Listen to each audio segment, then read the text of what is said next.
Hello everyone, how's your day going today? Today I will follow the step by step from the landscape Plein Air book that I did a review of a few months ago, I think it is. It's been a while. It's really Total's new book about that.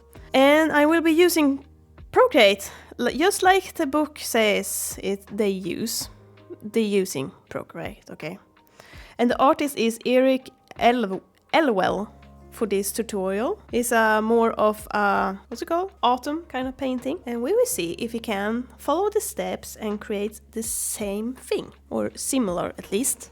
We will see. I taken picture of every page for this painting, and you can see here on the left how it should look like when we are done. So let's move into the first page here. You're now set up and ready to go. In the first page he's telling you what like canvas size he used and everything, and he's having like 7 layers to work with. I don't like that. So let's see here where that there. We have up to 36 layers for this. I don't remember what size I took, but we can maybe check that too. You want to know that dimension here? You can see it. What settings and everything I use. It's a little bit smaller than a A3 paper. You are now set and ready to go, but you will need to stay organized and manage your layer limit. Don't let it get in the way of what's important in painting. Lock out your sky culling using the background color fill. Tap on the background color layer in the layer stack and choose light blue.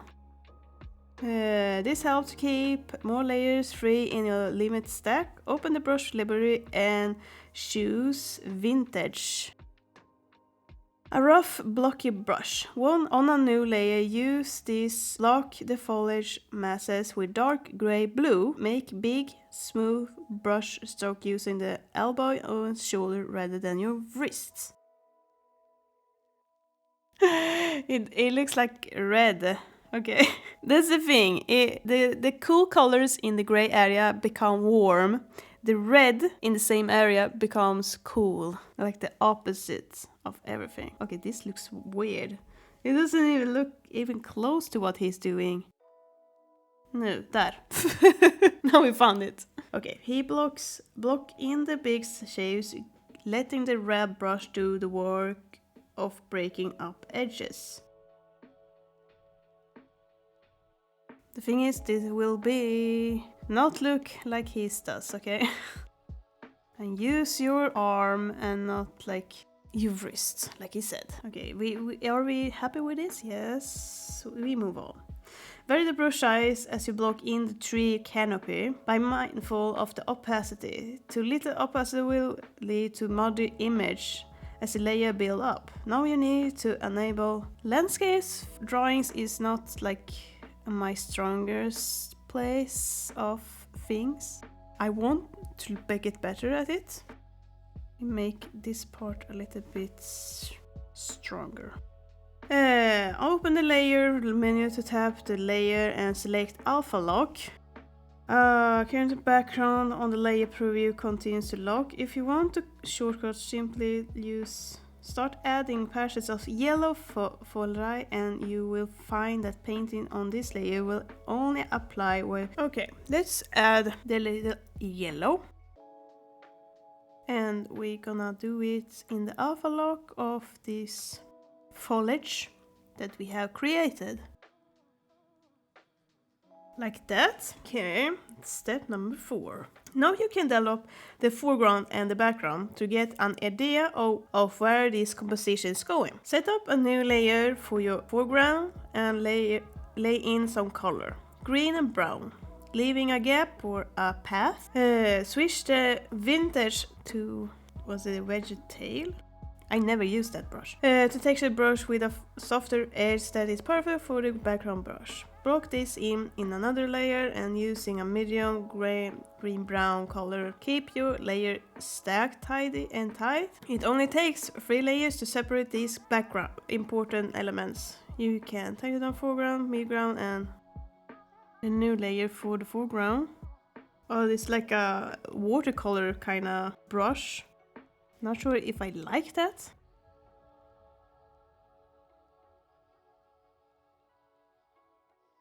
I'm not sure what you were doing in the background though, but make it a little bit lighter though. Is it like trees and stuff in the background maybe? You can begin to fill out the scene by painting behind the landmark of your infill layer. Utilize your lower layer to paint behind the road and the lower half of the canvas. This allows you to separate the road and easily make adjustments. Create a new layer called Big 3B background between the background and the midground. But what also here we feel shadow backside of the tree canopy behind the foliage you've painted earlier. Utilize the inking triangle. Okay, new layer here. You can see it here. He didn't even mention the color for that, so we're gonna... But the road, we go back to that vintage brush.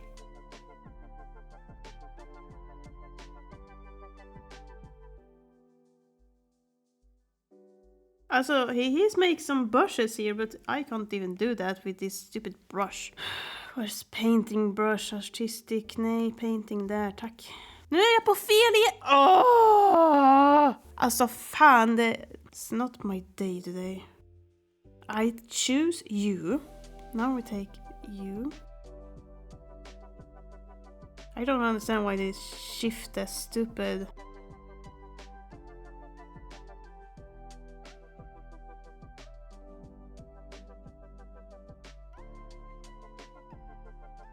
The foliage is like so bad.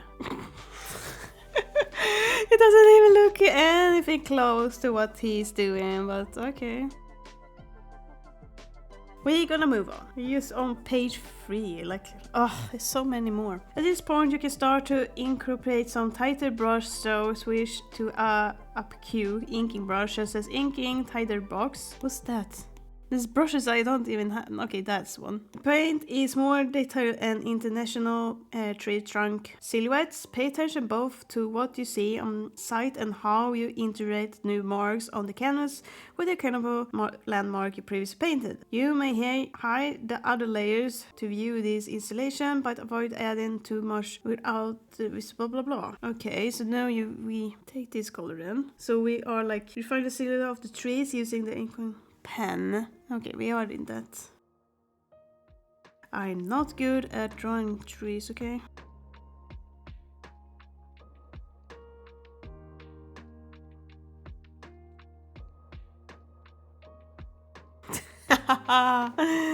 Okay. You can loosely lay in an underpainting that will pop through the void of your foreground layer. To do this, you may want to hide a few layers to isolate the background. One of the great benefits of digital layer is that you can adjust your underpainting at any point in process. Add a light grayish color. Grayish colors fill out the road areas, some darker browns of the dirt and soil. Then switch to the tree big background and just tick blah blah blah. I'm not really sure what he wants me to do though. Make sure the underpainting you find a tree cannot be silhouette. I mean, it's not that really bad of that I had done already though, right? So we move on to next. Continue to develop the background silhouette until you have captured the overall effect of the tree called autumn trees. Now that the canvas is filled with color and the major shapes are in place, you may want to pause to assess the direction of the painting. Unhang all the layers and elevate the shapes and there's a thing. Also, that's what's the downside with these books. I want a video tutorial because now, I need to go back to this stupid tree because I don't feel like those colors are good.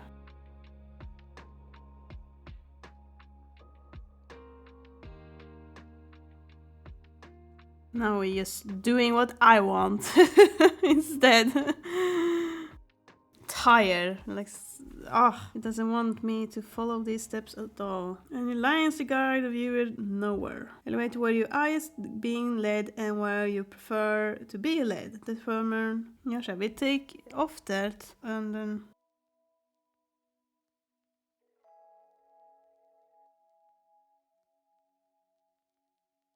I don't know what he's doing in that step.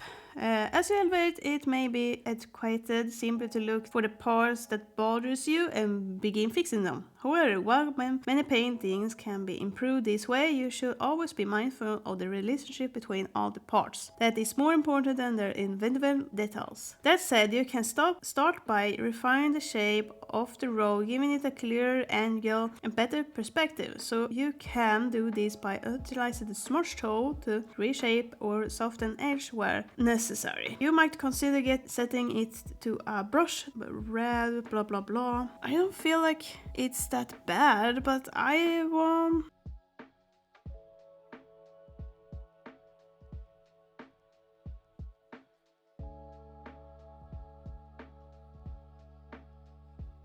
Sure, his trees looks a little bit better, and he worked on the background, so we're gonna do that too.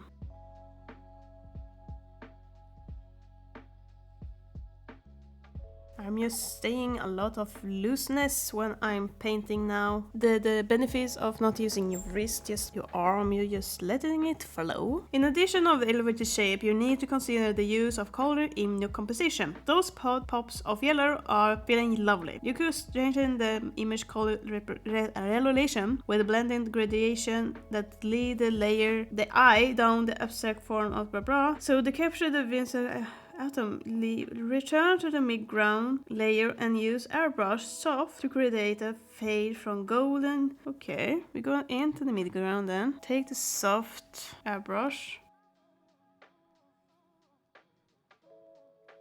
Okay, I liking that technique. What does it say? Eric says, so far you have learned to manage the project by increasing the reading out loud is not my thing, but we are doing it anyway.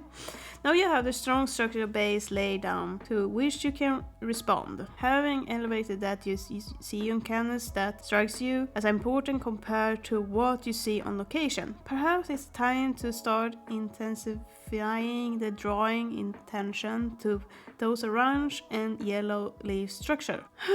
But in terms of color and shape, the localized background trees can benefit from fuller shape. Take your choppy red brush and paint some more hard edge batches of autumn leaf kanske down. Då tar vi bort där, går in till vintage and där och sen tar vi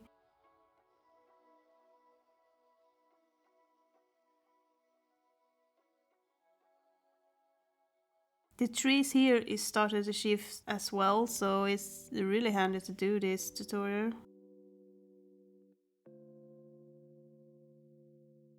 And just putting them little everywhere, you know. I like in this leaf stuff. That's pretty much the only thing. But we know there's like red leaves too out there. We don't know what kind of tree we are painting after all, so... If you find the opacity of your block in lack intensity, you can leverage another common aspect of digital software. You can the layer stack, swipe the layer to the left and duplicate. Okay, we try. Ooh, as a merge with down. Nice. Ooh. Merge down results, blah blah blah blah. Oh, we have like 1, 2, 3, 4, 5, 6, 7, 8 sidor kvar. 8 side.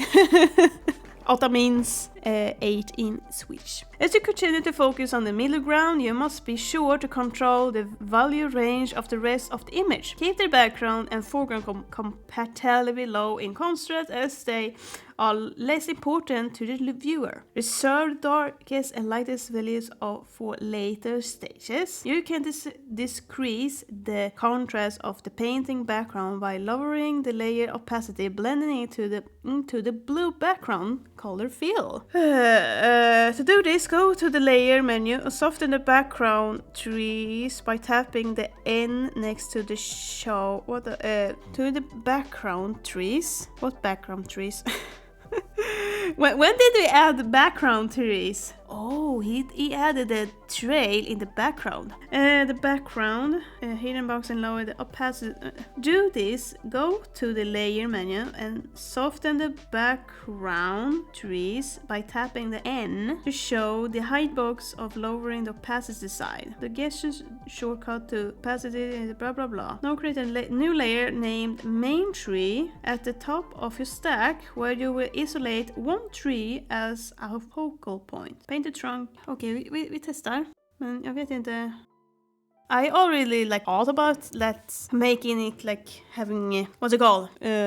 Lighter colors, because it's the darker colors in the foreground and lighter in the background. So he's okay, it takes that inking brush with what's it called? Tag with focal point, tree trunk with light gray brown and solid texture as Inka. Så. Och sen on top of everything, because he wants to add this tree like the main tree. You know what? We move it. Maybe it's better there. It's not like that. It's gonna blend into the background. You don't see it that much. Balance the contrast of your image in preparation. Could we maybe take this, take that, and then we'll take the saturation down a little bit? No, not the saturation. Brightness. No. If I lower the saturation, it's what can we do to make it? Now you painted the silhouette of the main tree with some finer details, branches. Next, alpha lock the layer and begin painting in gradation of color and value that will interact with the shape into the background in the ground plane. You can alternate between warm and cold tones with occasional fine pops of intense saturation. Incorporate the shadows of the branches to provide breaks, blah blah blah. Be mindful to compare the contrast. Okay, we alpha lock that, and then we take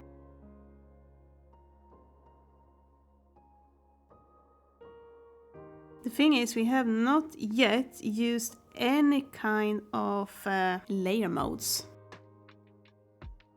Now that the focal point has begun to emerge, elevate the relationship of your canvas once more. How the goo plane interact with your trees. You could add more life to this part of the canvas by picking out more small light tree trunk that will help certify the background plane. Use the foreground layer to do this, adding small trees trunks and scribbling some autumnal yellow onto the ground. Remember to stay loose and maintain the high level of energy. It's too early in the process to tighten up the healthy balance between the measures. International and messy irrelevance can have casual and exponential leveling and guesses that make it into the final mess. So we're gonna...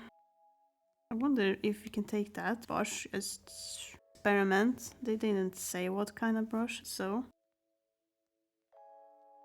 I never used that brush either. You see, we're experimenting a lot today.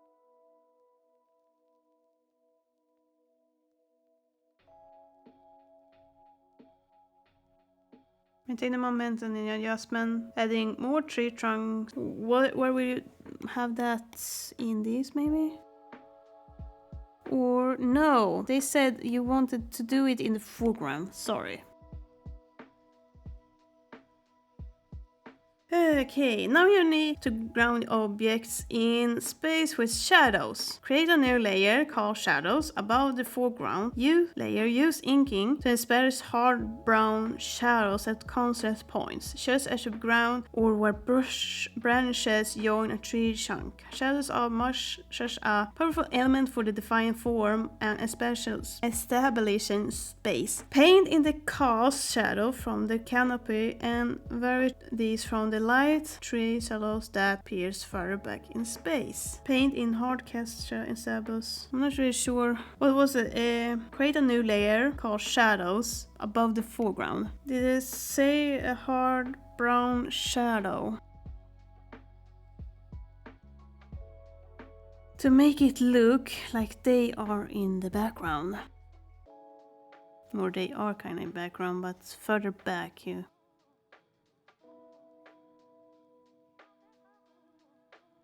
Once the hard edge cast shadows, do we need Oh yeah, we move on. Cast shadow are in place. Use a soft brush, which is artistic heart.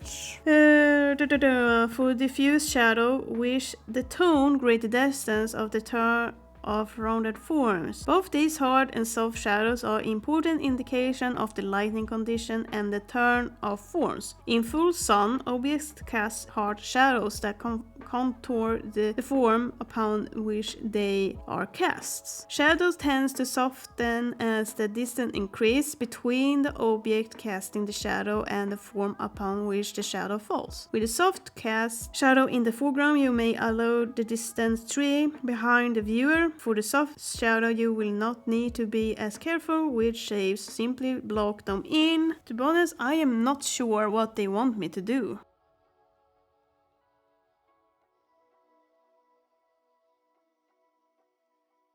Do you recall saving your darkest and lightest value? Now it's time to use them.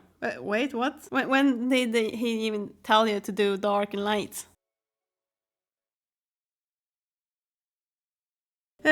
But now it's time to use them. A simple controlled way to manipulate constraint is with an overlay. Oh, that's the first time he's mentioned layer mode. Create a new layer and tap the layer. Select the overlay to the blend of ocean. With overlay, values above middle gray will intensify in brightness, while values below middle gray will darken. If you are new to overlay, start with gray. Slowing work in extra hue and saturation. Give it a try now. You can, but is it like above everything? It doesn't say. It's simple control. Create a new layer and tap the whatever. We overlay. Did it say any brush for that?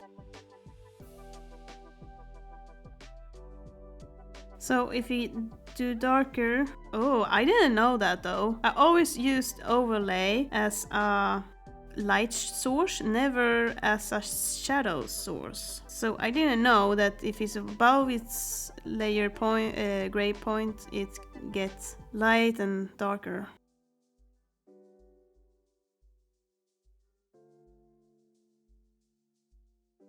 Have you gathered all the necessary information on location? You should have captured the major landmarks, area of interest, lighting conditions, space, colors, and textures that produce the overall effect of Anthem. Unless something else catches your interest, pause here until you have returned to the studio. With the fresh eyes, you may make adjustments to improve the image. For example, you could modify the background shape to counterbalance the diagonal composition. Transform, then tap the hold the layer until it moves independently. Pull in the angle. Use tan and the color with what? To mute the sky to be more realistic, try changing the color to fill.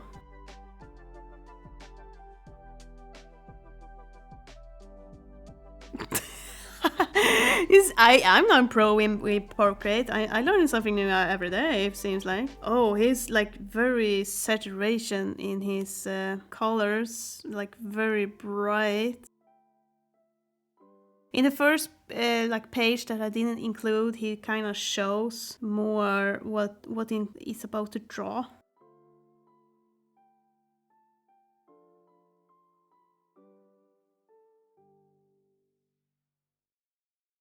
Nu går vi vidare för we're soon done. Continue with hue, saturation back and just the tree silhouette layer to balance the value with the new sky color. For finer mid-ground layer, use atmospheric curves. You can use, wait, what? I just meant curves. Aha, What is curves? Oh yes, now I know. You use the histogram to increase and decrease the intensity, channels, blah blah blah.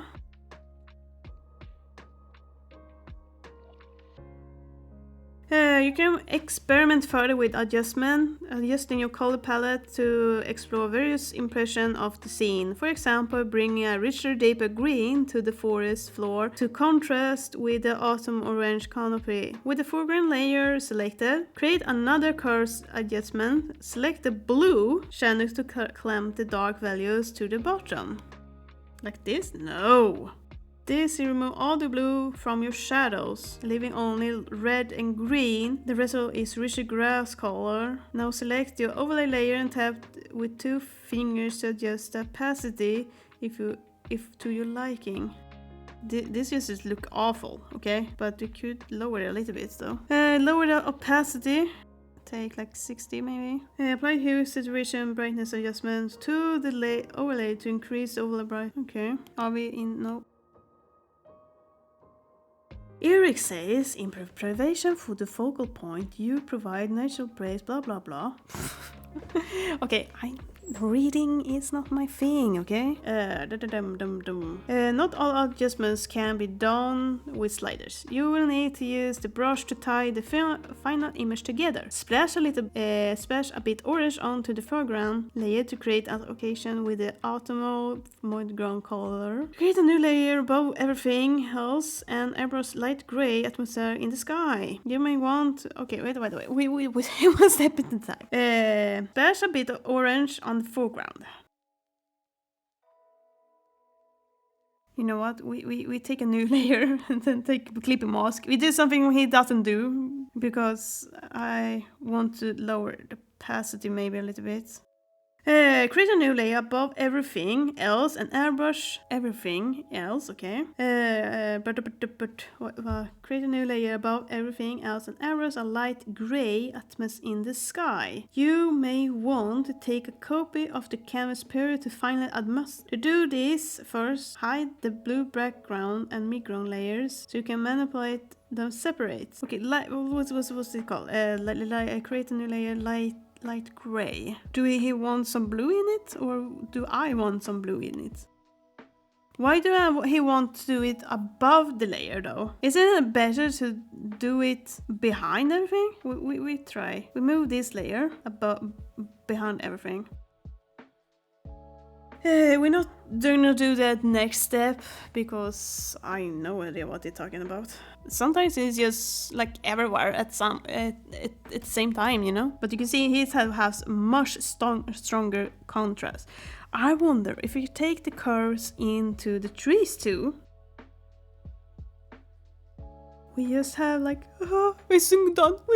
Scrub through each layer with the opacity slider to measure its effect on overall image. You may notice that the layer present trade-off in some regions of canvas. Take note of these and get the texture eraser ready. If a area detract from the image, cut away with eraser. Brush away the background to reveal the atmospheric fog behind it. Perhaps it wasn't a foggy morning on site, but the effect on canvas is pleasant. Continue. Oh wait, we can do this. We can make a new layer between the background and the midground. Take the soft brush, take that light gray that is said.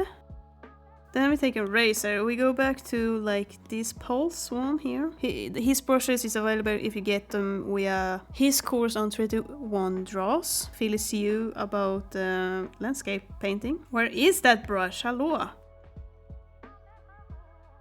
I'm not so happy with the one thing here. We go to...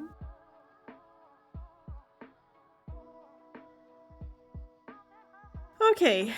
Last step. Zoom in close to the central tree with alpha lock enabled on the main tree layer, rendering a soft turn of form on the edges. Using a soft this gives the trunk a more cylindrical shape. Blend in soft gradation with the same brush. These brush shades may be broken up by jagged shadow to create more interesting edges. Create contrast between the pale. So it's like he wanted to be like, The thing is, his tree is like in between all the other trees. Mine is like, oh, look at me, I'm in front. And right now I don't even know what sun is coming from, okay?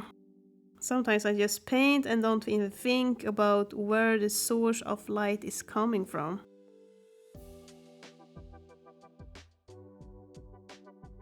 Conclusion. This autumn scene captured the essence of the moment. A break in the canopy with one trunk standing out from the forest. Blah blah blah. Here's his painting, and this is mine. We got close, but I never done anything like this before. This is how I made this tutorial work with a Procreate from the book of I don't know what it's called.